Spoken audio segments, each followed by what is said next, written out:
Vamos a hablar sobre las perspectivas de la vacuna en el Perú y, bueno, centrar la presentación en la posibilidad de que como país tengamos autonomía para enfrentar pandemias o endemias como las que tenemos, ¿no?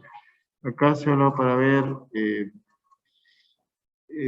cómo está la situación del COVID en el mundo, con más de 270 millones de confirmados y más de 5 millones de fallecidos desde la primera y segunda ola. Y como ustedes ven acá, las Américas son el continente más afectado en el mundo durante esta pandemia. En el Perú esta es la situación, con más de 2 millones de casos.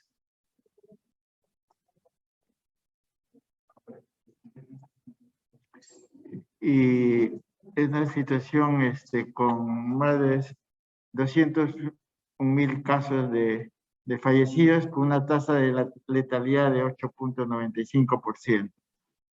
Doctor Cabeza, disculpe, estamos viendo la pantalla del Zoom. Y lo no que vemos quiero la pantalla. enfatizar es en estas diapositivas algunos inconvenientes que hay en relación a estas brechas que nos conlleva las inequidades que hay en el Perú.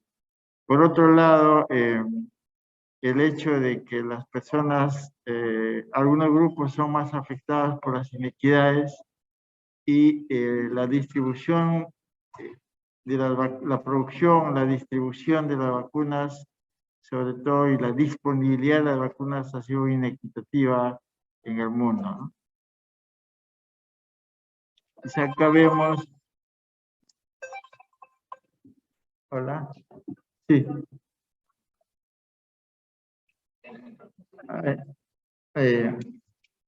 Yo dice que no ven la presentación.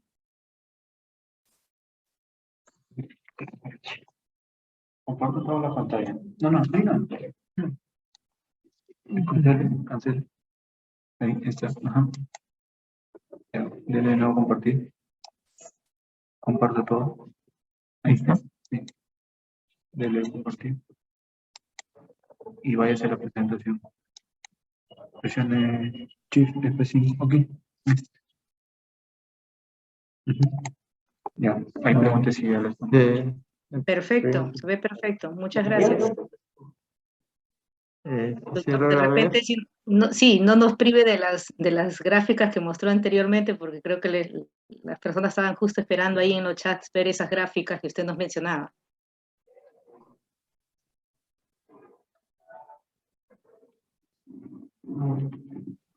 Sí se ve, doctor, se ve correcto.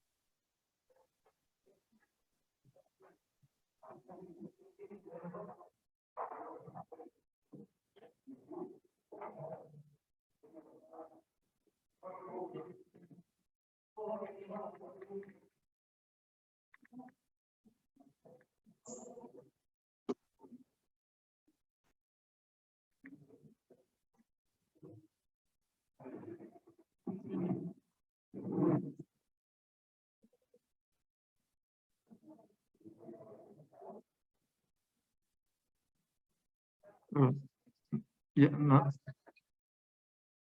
Ya, ok. Bueno, entonces queríamos ver el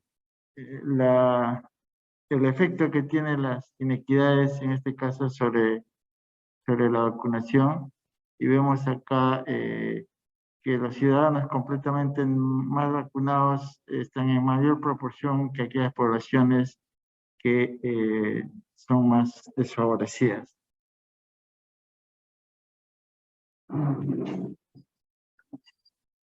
Y acá tenemos un informe del Banco Mundial que menciona que la crisis por el coronavirus incrementó las desigualdades en el Perú, ¿no? Así, la pérdida del empleo disminuyó entre junio y julio del año pasado en más del 30%, perdió ese empleo en mayo y 15% en julio. A fines de julio, los trabajadores asalariados y los con altos niveles de educativos pudieron conservar sus empleos. La reducción de ingresos ha sido muy alta. La inseguridad alimentaria y la falta de acceso a servicios médicos han disminuido desde mayo. Y la falta de conectividad en los hogares más vulnerables es una barrera importante para la educación. Entonces, son algunos de los incrementos que se han dado en las desigualdades y las iniquidades en esta crisis por el coronavirus. Por otro lado, hay informes también de la Organización Mundial de la Salud sobre la inequidad vacunal que socava la recuperación mundial. Porque si hubiésemos tenido una vacunación más uniforme y más rápida a nivel mundial, este impacto económico hubiese sido menor. Y esta es una publicación antes de la pandemia, donde en Lancet se publicó sobre los orígenes de la inequidad en salud y las perspectivas de cambio. Y esto se planteaba como que se veía venir algo, pero nadie se imaginó que iba a venir una pandemia como la que vivimos, y las consecuencias se han dado de tal modo que muestran que esta publicación que fue dada en Lancet y que fue compartida con la revista del INS, que fue traducida al español, vemos estos orígenes políticos de la inequidad en salud que van más allá de las determinantes sociales de las que siempre hablamos, ¿no? Entonces, en este documento se concluye que las inaceptables inequidades en salud dentro y entre países no pueden ser abordadas con medidas técnicas al interior del sector salud o solo en el ámbito nacional, sino que requieren soluciones políticas globales. Y justamente esto es lo que ocurrió con la vacunación en el mundo, ¿no? Las normas políticas y prácticas que derivan de la interacción internacional deben ser entendidas como determinantes políticos de la salud que causan y mantienen inequidades en salud.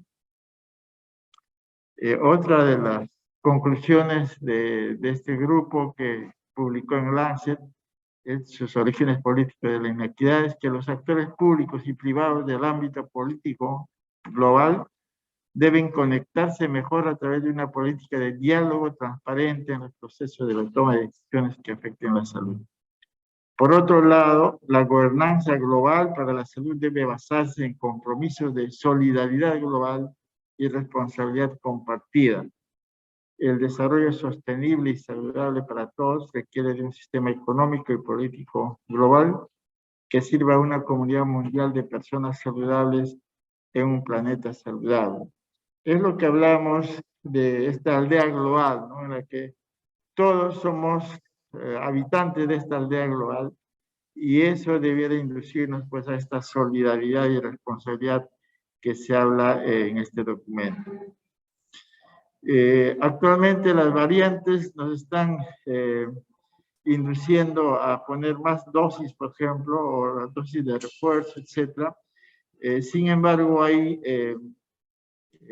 países donde la distribución o la disponibilidad de vacunas no es tal y están en otro nivel, y mientras haya transmisión van a seguir apareciendo las variantes, y eso cada vez más complica el tema que aparentemente podría haberse solucionado con la vacuna.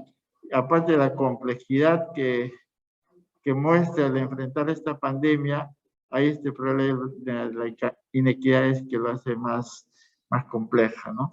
Entonces, la emergencia de estas variantes, como hemos mencionado, y últimamente el Omicron, por ejemplo, en África, donde las coberturas de vacunación son bajas, y hay países de ese continente donde no hay mucha información y probablemente están ocurriendo también variantes que no las conocemos.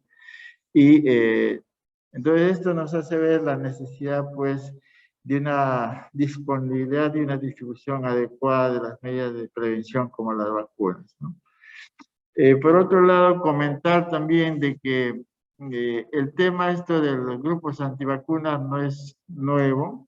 Ya más de un siglo atrás había desconfianza hacia los médicos y gobiernos que alimentaban movimientos antivacunas Por ejemplo, esto cuando se dio la vacuna contra la viruela, se decía que se iban a salir cuernos, que se iban a convertir en vacas.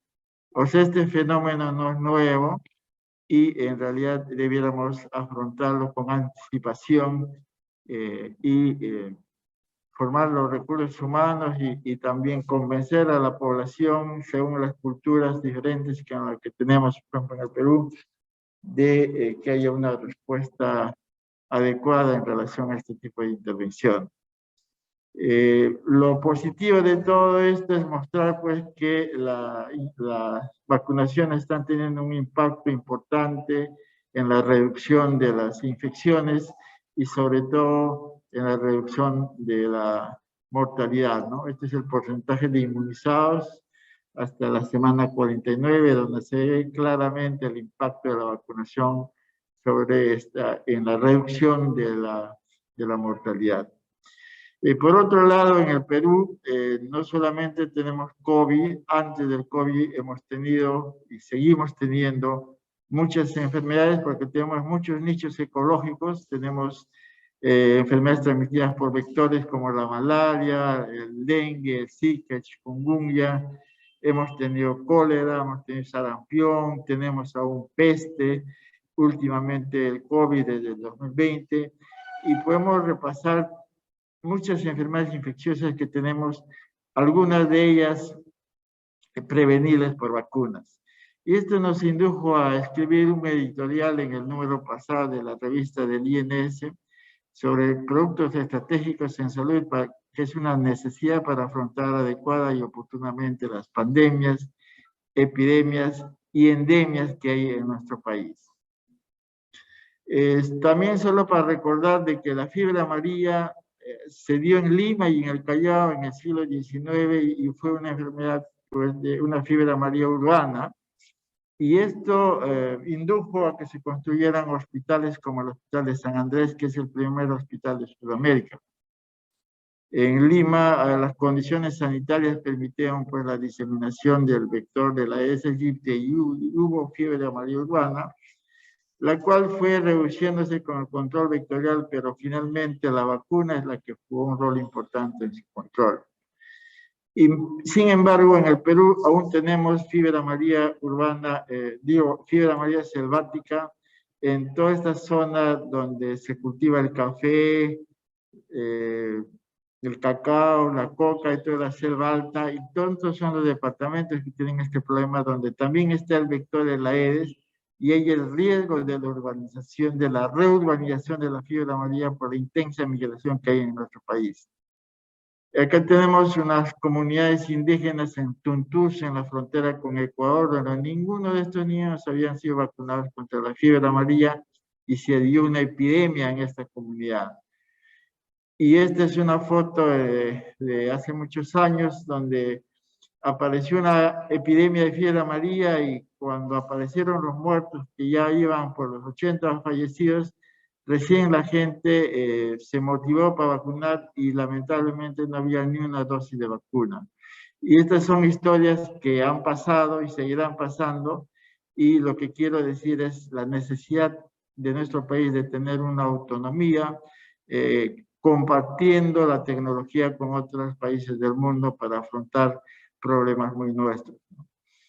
La vacuna contra la viruela ha sido un gran avance en realidad y de ahí viene el nombre de la vacuna, porque se utilizaban ya los vacunos para obtener el virus e inocular, aun cuando no se sabía que había un virus ahí, se sabía que esas secreciones de las ubres de las vacas protegían a las personas.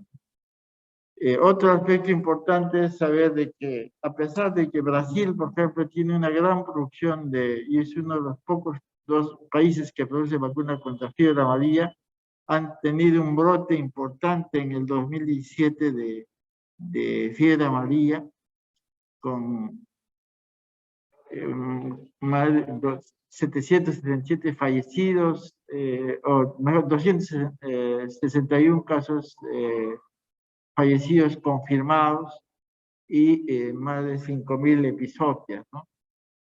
Acá se han aplicado más de 27 millones de dosis de vacunas. Sin embargo, a pesar de que ahí es un país productor, se limitó el número de dosis para abastecer una cobertura adecuada y se tuvo que aplicar la 10ª o la 5ª hasta la 10ª parte de la dosis vacunal para poder proteger a un mayor número de personas.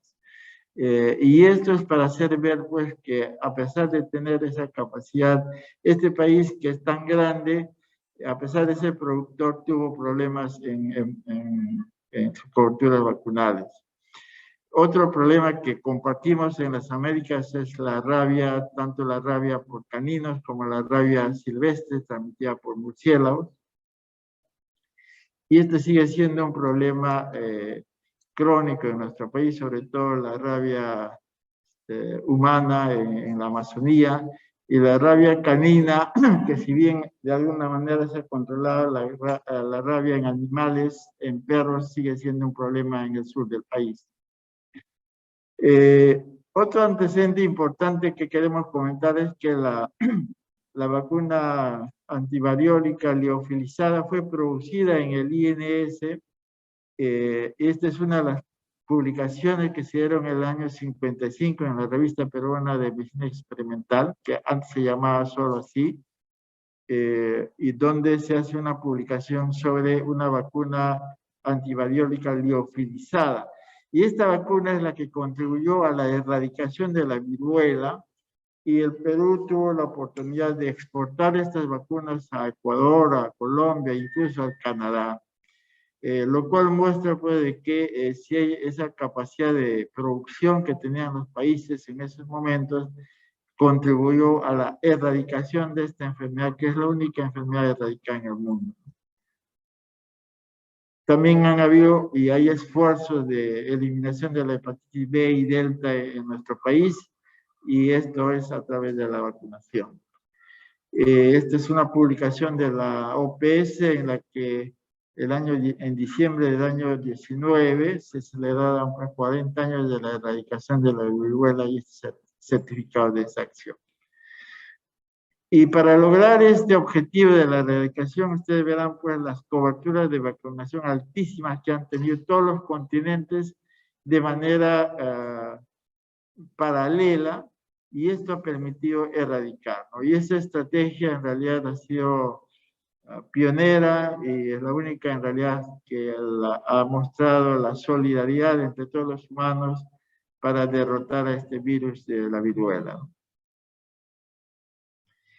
Ha habido esfuerzos de hacer asocios con entidades que producían la vacuna de la fiebre amarilla como el Pasteur, y se hicieron convenios con el INS en esa intención de hacer una transferencia inversa de tecnología para producir vacunas, en ese intento de enfrentar pues oportunamente los problemas sanitarios como el caso de la fiebre amarilla.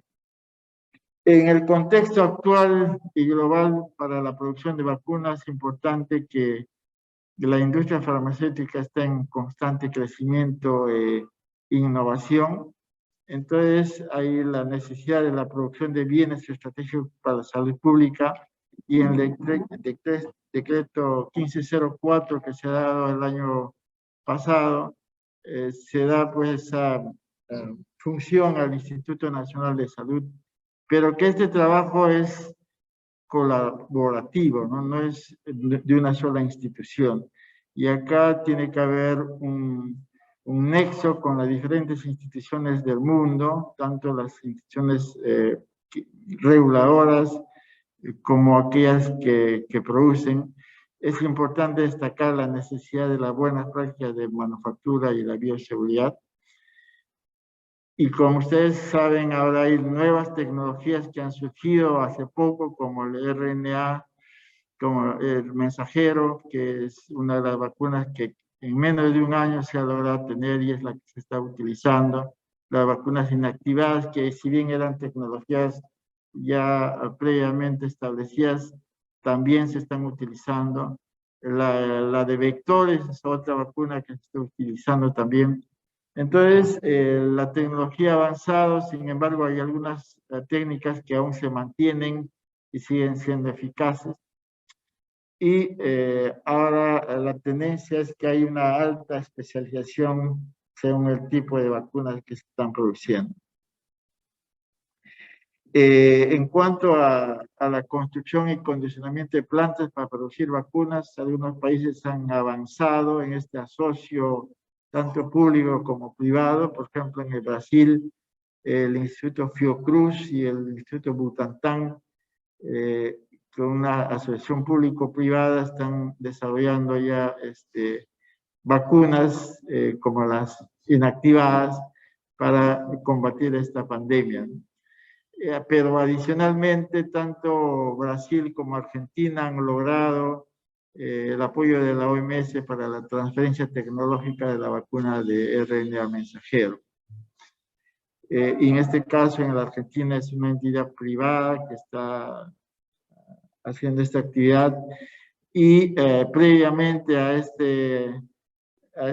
oferta del RNA mensajero de la parte de la OMS, se ha instaurado esta planta para producir la vacuna de la Universidad de Oxford y AstraZeneca, cuyo envase se está haciendo en México a través de este laboratorio Vidimes, que tiene también una característica de público-privado.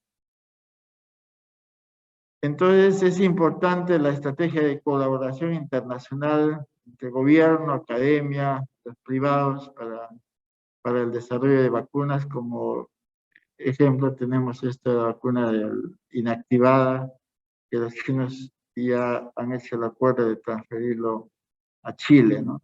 Entonces, es importante destacar la cadena de valor global que debe haber en estos procesos, porque no puede haber ya procesos autárquicos, tanto en los países del hemisferio norte como en el hemisferio sur, pero sobre todo nosotros, los del hemisferio sur y los países en vía de desarrollo, debemos procurar entrar a esas cadenas de valor para poder tener el beneficio de la transferencia tecnológica y lograr el objetivo, ¿no? Porque solo cada país en realidad no va a poder lograr ese objetivo toda vez que las tecnologías cada vez han avanzado más. En ese sentido, se tiene la proyección de un proyecto de inversión pública para la creación de una planta de vacunas en nuestro país a través del Instituto Nacional de Salud. Esta es la propuesta de una planta farmacéutica para la vacuna contra COVID, pero que sea una plataforma que sea compatible para otras etiologías como la rabia y los arbovirus como el de la fiebre amarilla, y potencialmente podría también el dengue y otras arbovirosis que puedan afectar al Perú, pero sobre todo estar preparados para otras pandemias en las que tengamos una respuesta adecuada y oportuna para permitir controlar más rápidamente y evitar las secuelas, pues tanto en la salud como el impacto económico que tienen estas emergencias sanitarias. Entonces el objetivo o los objetivos son el contar con una planta de clase mundial que cumpla con todas las normas nacionales e internacionales para la producción y que estén totalmente alineadas con la situación de emergencia actual y capacidad de respuesta en el futuro, ¿no? Y sobre todo ya hablando en el mediano plazo, deberíamos tener una plataforma que cumpla con ese objetivo. Lo otro es contar con una capacidad anual de aproximadamente 75 millones de dosis producidas de vacunas para enfermedades de importancia de salud pública, como en este caso el COVID. No sabemos la evolución que va a tener hasta el momento. Por ejemplo, ya sabemos que las dosis de refuerzo están teniendo un impacto en reducir la mortalidad en mayores de 60 años. Entonces, mientras ocurre eso, nosotros debemos ver ya, además de pensar en esta pandemia, y lo que se está haciendo es hacer las coberturas adecuadas para permitir reducir la mortalidad, como hemos mostrado, pero es importante que esto también sea motivo para prepararnos para futuras pandemias. Lo otro es la aplicación de la transferencia tecnológica inversa para la implementación de plataformas que sean de tecnologías tradicionales o nuevas tecnologías, ¿no? Como he mencionado, en realidad un país solo no va a poder desarrollar todo este proceso. Necesitamos de una transferencia tecnológica, en este caso la transferencia tecnológica inversa, que es más factible para que en menos tiempo se pueda lograr ese objetivo. Por otro lado, hay la necesidad de contribuir a una red de producción de vacunas a nivel regional que satisfaga las necesidades de salud de cada región. Y acá la región, en caso de, por ejemplo, de los países del grupo andino, compartimos muchos problemas sanitarios que puedan ser resueltos a través de la vacunación y la producción de vacunas para estas enfermedades como la rabia, la fiebre amarilla, el oropuche, el dengue, etcétera, que puedan ser desarrolladas a través de las nuevas tecnologías, ¿no? Hay justificación de sobra para esto. El instituto es una institución del Estado que produce y abastece al país vacunas contra la rabia, y este antecedente de haber contribuido a la erradicación de la viruela. Actualmente se están produciendo antídotos contra las mordeduras de serpientes y de arácnidos. Y sin embargo, en el momento hay una limitada infraestructura, equipos y tecnologías que deben ser actualizados para poder cumplir con este objetivo, ¿no? Entonces, las ventajas de este proyecto es que debe ser una planta modular, llave en mano, que cumpla con todas las normas internacionales, que haya independencia tecnológica en el país y que haya un potencial liderazgo en la región. Y esto es importante porque ya prácticamente fronteras no existen por la vía aérea, vía terrestre, etcétera. La comunicación es tan intensa y la migración que es importante darle una mirada más integral a los problemas regionales y mundiales, ¿no? Y el incremento de la productividad puede también inducir a la reducción de los costos y hacer factible, pues, el brindar este servicio, mejorando la autonomía de producción que tenga nuestro país. Entonces, el contar con estas respuestas a través de la producción de vacunas sería un aporte para dar soluciones a problemas de interés social, generando valor público en beneficio de la salud pública y evitar futuras pandemias. Esto pasa por un proyecto de ley que está en proceso de darse para dar el respaldo legislativo y normativo a este centro de producción. Y el reto, pues, es la sinergia que debe haber en el país, ¿no? Las preguntas que los actores debemos hacernos es que si estamos realmente todos los actores apuntando a mejorar la salud pública del país, si contamos con especialistas y ellos están debidamente capacitados y ubicados de forma que podamos recibir transferencia tecnológica, y el sistema estatal permite que la fabricación de medicamentos como vacunas sea efectiva y sostenible. Estos son retos que tenemos que superar. Estamos en ese proceso. Y en junio de este año, la OMS tuvo un foro mundial en el que se ha hablado ya de la transferencia tecnológica y la producción local de medicamentos y biológicos, haciendo recomendaciones que son importantes, ¿no? Que parten por las políticas de gobierno que promuevan la producción local de medicamentos, el mejoramiento de la comunicación sobre las tecnologías digitales y su aplicación al sistema de producción logístico, el fortalecimiento del capital humano, que es importante, ¿no? Y para eso es importante el intercambio con los países que ya tienen desarrollado estas capacidades, la apertura de la información que incluye la propiedad intelectual o el know-how que tienen, pues, los países que ya lo han desarrollado para hacer esas transferencias tecnológicas, y que haya un marco regulatorio flexible y sostenible en el tiempo, que esté armonizado con estándares internacionales, ¿no? Este es un circuito que debe darse para concretar este reto que tenemos. Que haya un esfuerzo concertado, basado en la colaboración de todos los componentes, que apunten a mejorar esta capacidad de respuesta sanitaria en el país y en la región para la prevención de enfermedades, ¿no? Y acá están las entidades tanto públicas privadas, las entidades reguladoras, las universidades, los centros de investigación, las entidades internacionales, obviamente el gobierno y la misma población, ¿no? Porque podríamos tener una tecnología muy avanzada, pero si la población no la acepta, tenemos problemas, ¿no? Como lo hemos manifestado y ustedes están viendo día a día este problema de estos grupos antivacunas, ¿no? Que se oponen a una intervención que a través del tiempo, de las últimas décadas, ha mostrado ser la salida más costo efectiva para el control de enfermedades, que es la vacunación, ¿no?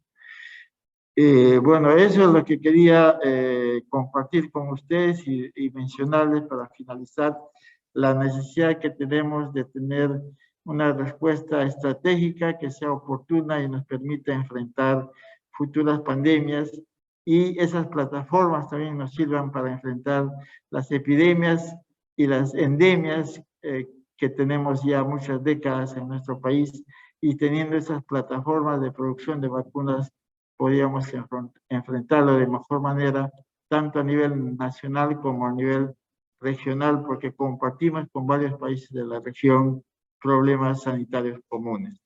Muchas gracias.